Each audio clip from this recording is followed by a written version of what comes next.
नमस्कार, आप देख रहे हैं एबी स्टार न्यूज। मैं हूं आपके साथ सपना वर्मा। वक्त हो चला है अपना उत्तर प्रदेश का। बुलेटिन की शुरुआत में बात करेंगे गाजियाबाद की, जहां पर सांसद वीके ने स्वच्छता अभियान कार्यक्रम में शिरकत की। इस दौरान उन्होंने सफाई कर्मचारियों का सम्मान करते हुए दिखाई दिए।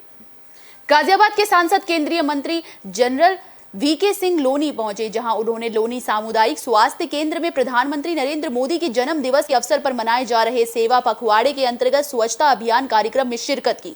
केंद्रीय मंत्री जनरल वीके सिंह ने सफाई कर्मचारियों को फूल माला पहनाकर सम्मानित किया, जिसके बाद सांसद वीके सिंह ने सेवा पखवाड़े के तहत चलाए जा रहे स्वच्छता अभियान में सामुदायिक स्वास्थ्य केंद्र में झाड़ू लगाकर सफाई करी। जिसके बाद सांसद जनरल वीके सिंह ने केंद्र सरकार के project Delhi Dehradun express way का भी निरीक्षण किया।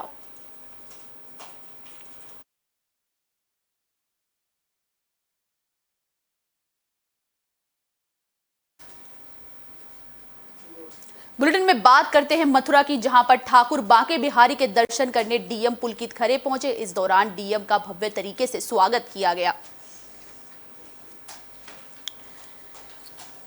वृंदावन जिलाधिकारी पुलकित खरे 19 सितंबर को चार्ज लेने से पहले ठाकुर बांके बिहारी की शरण में पहुंचे, जहां उन्होंने ठाकुर बांके बिहारी जी के दर्शन कर पूजा अर्चना के बाद बांके बिहारी की चौखट पर माथा टेका। इस दौरान ठाकुर बांके बिहारी मंदिर में मंदिर के सेवायत और पुजारियों ने डीएम को माला और पटुआ पहनाकर विधि विधान से पूजन अर्चना करवाई। वह भगवान के दर्शन करने के बाद डीएम ठाकुर बांके बिहारी की छवि को मंत्रमुग्ध हो गए।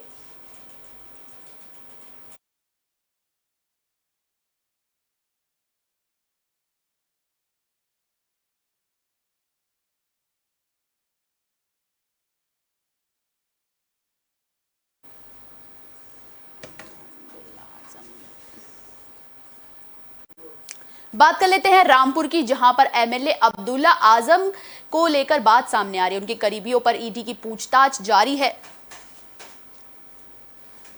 समाजवादी पार्टी के दिग्गज नेता और रामपुर से विधायक आजम खां और उनके परिवार की मुश्किलें कम होने का नाम नहीं ले रही। दरअसल आजम खां और उनके बेटे अब्दुल्ला आजम समेत 7 लोगों के खिलाफ एफआईआर दर्ज की गई है। इस बार ईडी ने उनके खिलाफ सरकारी सफाई मशीनों को गायब करने और उन्हें कटवाकर जौहर यूनिवर्सिटी में दबाने का आरोप लगाया है। ईडी ने अनवर और सलीम से पूछताछ की है, तो पूछताछ के बाद दोनों ने ही निशानदेही पर पुलिस सरकारी अमले के साथ जौहर यूनिवर्सिटी पहुंची, जहां यूनिवर्सिटी कैंपस में खुदाई करके सफाई मशीनें बरामद की गई। ये सफाई मशीनें समाजवादी पार्टी की सरकार में रामपुर नगर पालिका में खरीदी गई थी। इसके बाद ही आईपीसी की धारा 409, 120B और सार्वजनिक संपत्ति नुकसान निवारण अधिनियम धारा 2 और 3 के तहत एफआईआर दर्ज की गई।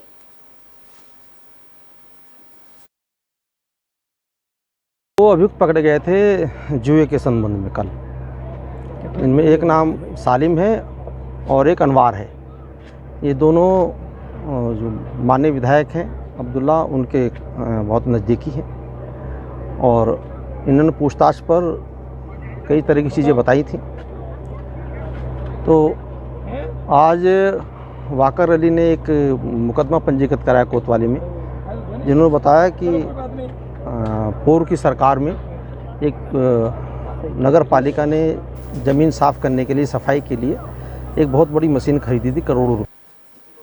बुलेटिन में बात कर लेते हैं झांसी की, जहां पर वन विभाग की जमीन पर दबंगों ने कब्जा कर लिया, जिसके बाद वनाधिकारी ने इस पर कार्रवाई की है।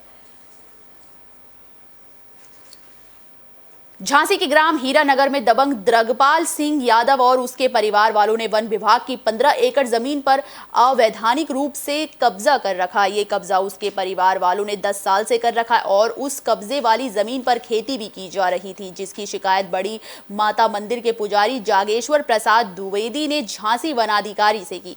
शिकायत पत्र आधार पर झांसी वनाधिकारी ने एक जांच कमेटी का गठन किया, जिसमें प्रमुख रूप से रेंजाधिकारी मोर और राजस्व टीम पुलिस बल का सहयोग लेकर वन विभाग ने जमीन की माप की, जिसमें हीरानगर निवासी द्रगपाल सिंह यादव और उसके परिवार के लोगों का कब्जा पाया गया। उसके बाद वन विभाग के अधिकारियों ने इस जमीन को अपने कब्जे में ले लिया। वन विभाग की जमीन अवैध कब्जे किए हुए थे। कौन कौन लोग? चित्रपाल सिंह, जगभान सिंह, जय प्रसाद, हरदास आदि लोग, जो कि आज पैमाइश हुई। टीम गई, वन विभाग की टीम गई, पुलिस विभाग की टीम गई, वहाँ पैमाइश की गई। पैमाइश में कब्जा पाया गया 6 बीघा के लगभग, जिसमें उसमें नाम ही खोला गया कि कब्जा किसका है। तो आप जांच से संतुष्ट नहीं है? नहीं, हम जांच से संतुष्ट बिल्कुल नहीं है। अगर कार्रवाई नहीं होती है तो मैं माननीय मंत्री महोदय का जो लेटर है ये मैं मंत्री महोदय बात कर लेते हैं मथुरा की, जहां पर शिक्षा महानिदेशक की ओर से विद्यालयों का निरीक्षण किया गया। निरीक्षण के दौरान अधिकारियों को निर्देश भी दिए गए। परिषदीय विद्यालयों में शिक्षा स्तर को लेकर किए गए सुधारों की हकीकत जानने के लिए शिक्षा महानिदेशक विजय किरण आनंद अपनी टीम के साथ मथुरा पहुंचे। शिक्षा निदेशक की एक टीम जिले के विकासखंड राया में उच्च स्तर प्राथमिक विद्यालय और ब्लॉक संसाधन केंद्र का निरीक्षण करने के लिए पहुंची, जहां शिक्षा निदेशक की टीम के सदस्य विकासखंड राया के संसाधन केंद्र राया पर खंड शिक्षा अधिकारी नीतू सिंह ने छात्रों से की ड्रेस और भोजन व्यवस्था को लेकर बातचीत कर रहे थे। तभी जूनियर विद्यालय पडरारी पर चतुर्थ श्रेणी कर्मचारी भीमसेन के परिवारजन कार्यालय में पहुंच गए और टीम के सामने ही बाबू भगवान दास और खंड शिक्षा अधिकारी से तीखी नोकझोंक की। परिवारजनों ने बाबू और खंड शिक्षा अधिकारी पर लापरवाही के आरोप लगाए। चतुर्थ श्रेणी कर्मचारी भीमसेन ने भाई शंकर का आरोप था कि अधिकारियों से कई बार फाइल को पूरा करते हुए शासन तक भिजवाने को कहा गया, लेकिन अभी तक कोई कार्रवाई नहीं की गई है और टीम के सदस्य ने खंड शिक्षा अधिकारी को बैठकर मामला सुलझाने की बात कही।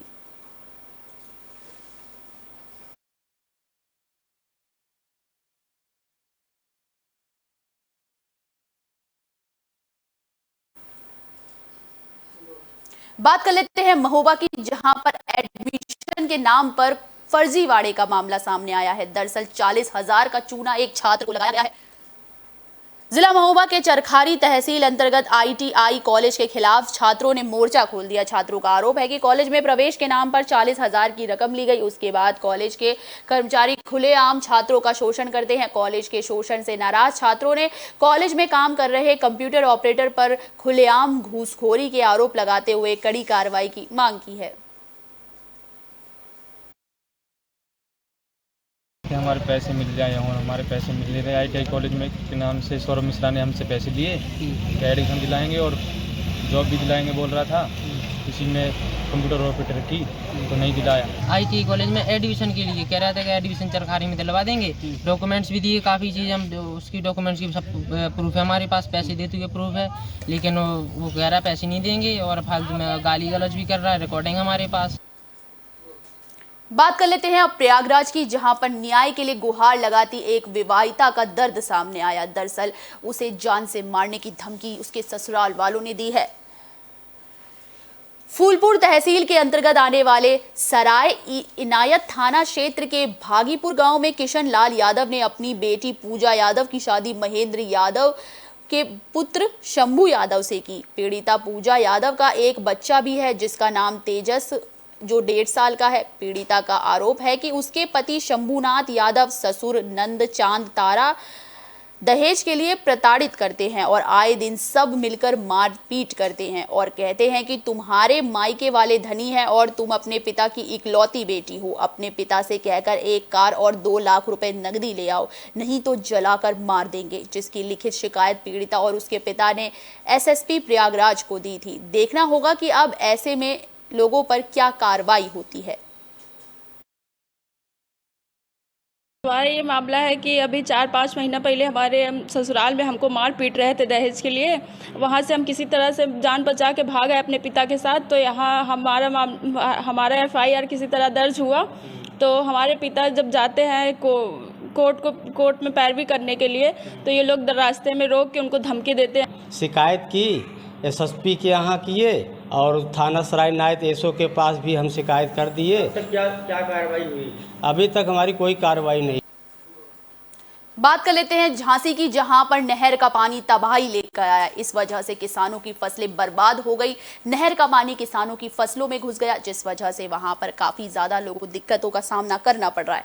जिला झांसी तहसील टहरौली के बड़वार झील को भरने के लिए नहर बनाई गई। करोड़ रुपए की लागत से बनाई गई ये नहर, जिससे नहर का पानी छोड़कर किसानों की खेतों की सिंचाई सही ढंग से हो सके। लेकिन जिस नहर का निर्माण किसानों के खेतों की सिंचाई की समस्या को दूर करने के लिए बनाया गया था, वो बिल्कुल ही उलट साबित हो गई। नहर खुलते ही किसानों की फसलें बर्बाद हो गई। दरअसल नहर का पानी नहर के रास्ते ना जाकर किसानों की फसलों में जा गिरा, जिससे कि फसल बर्बाद हो गई और किसानों की फसलें तबाह हो गई, जिससे कि परेशान होकर किसान अब मुआवजे की मांग कर रहे हैं।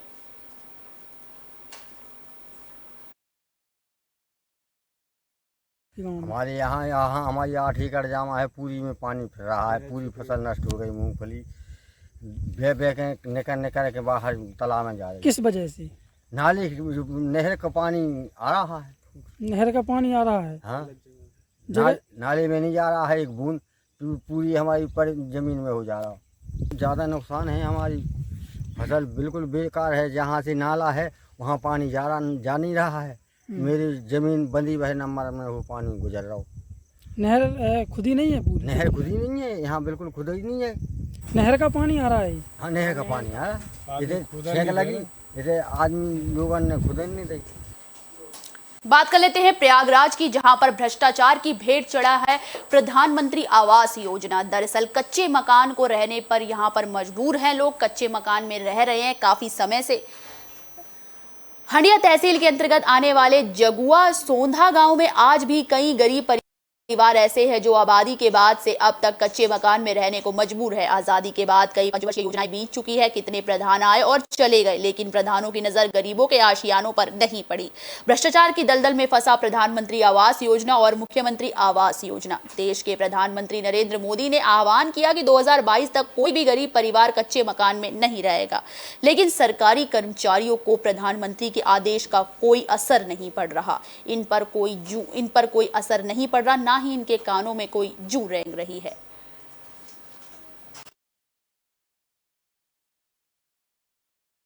हाँ, यही मकान ही है हमारे पास भी।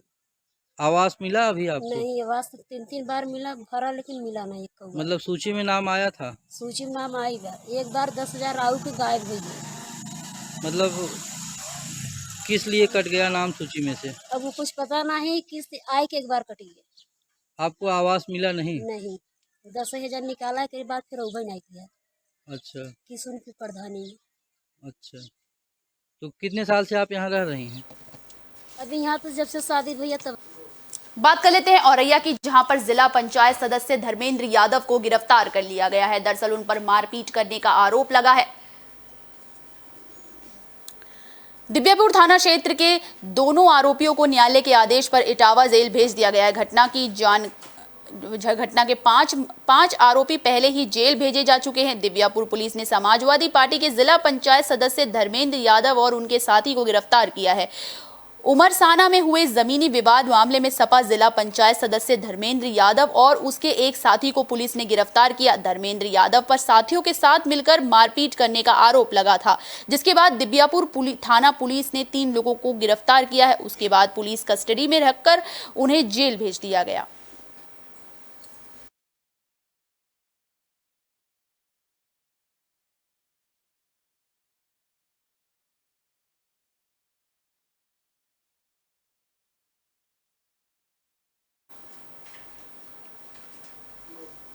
बात कर लेते हैं महोबा की, जहां पर महंत अवैधनाथ की पुण्यतिथि कार्यक्रम का आयोजन हुआ। इस दौरान कई संत मौजूद रहे।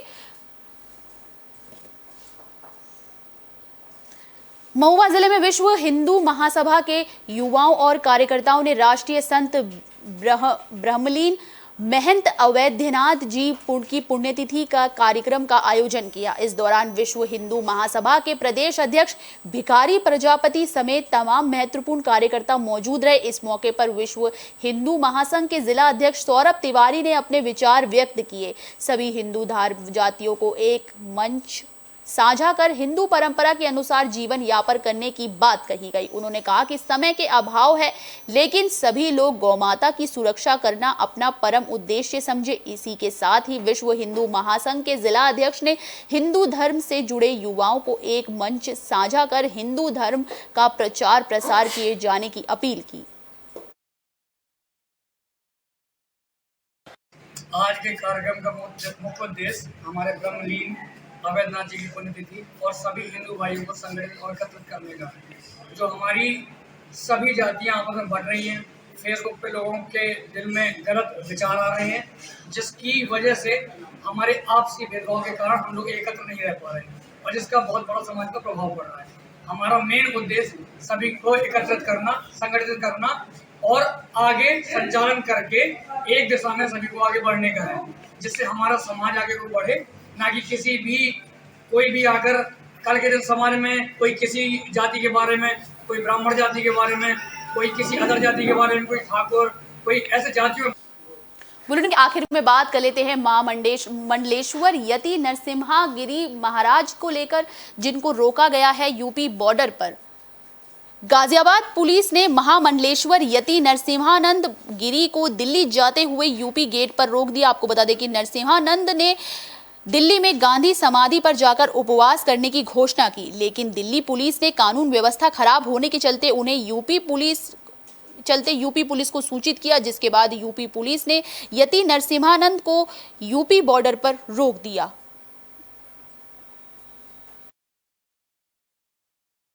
लगातार अत्याचार हो रहे हैं, हिंदुओं के जगह जगह गर्दन काटी जा रही है, हिंदुओं को मारा जा रहा है, हमारी बहन बेटियों को बर्बाद किया जा रहा है। मैं इसका जिम्मेदार गांधी को मानता हूं। तो मैं गांधी की समाधि पर रोने के लिए और अनशन करने के लिए जा रहा था। ये मेरा लोकतांत्रिक अधिकार है। आज मेरे लोकतांत्रिक अधिकार का हनन हुआ है। कितने लोग सम्मिलित थे आपके साथ? नहीं, कोई नहीं, मैं अकेला, बिल्कुल। मेरे साथ मेरी सुरक्षा के लिए लोग थे, जो सुरक्षाकर्मी मेरे साथ रहते हैं वो थे। बाकी स्वामी जी को तो हमें कहीं छोड़ना था, बाकी मेरे साथ कोई नहीं था, मैं अकेला जा रहा था। मैंने पहले, आप गांधी जी को क्यों आप मानते हैं? देखिए, भारत पाकिस्तान का जो बंटवारा हुआ था वो धर्म के आधार पर हुआ था। यूपी के बुलेटिन अपना उत्तर प्रदेश में फिलहाल के लिए बस इतना ही। मुझे दीजिए इजाजत। देश और दुनिया से जुड़ी तमाम खबरों के लिए देखते रहिए AB स्टार न्यूज। नमस्कार।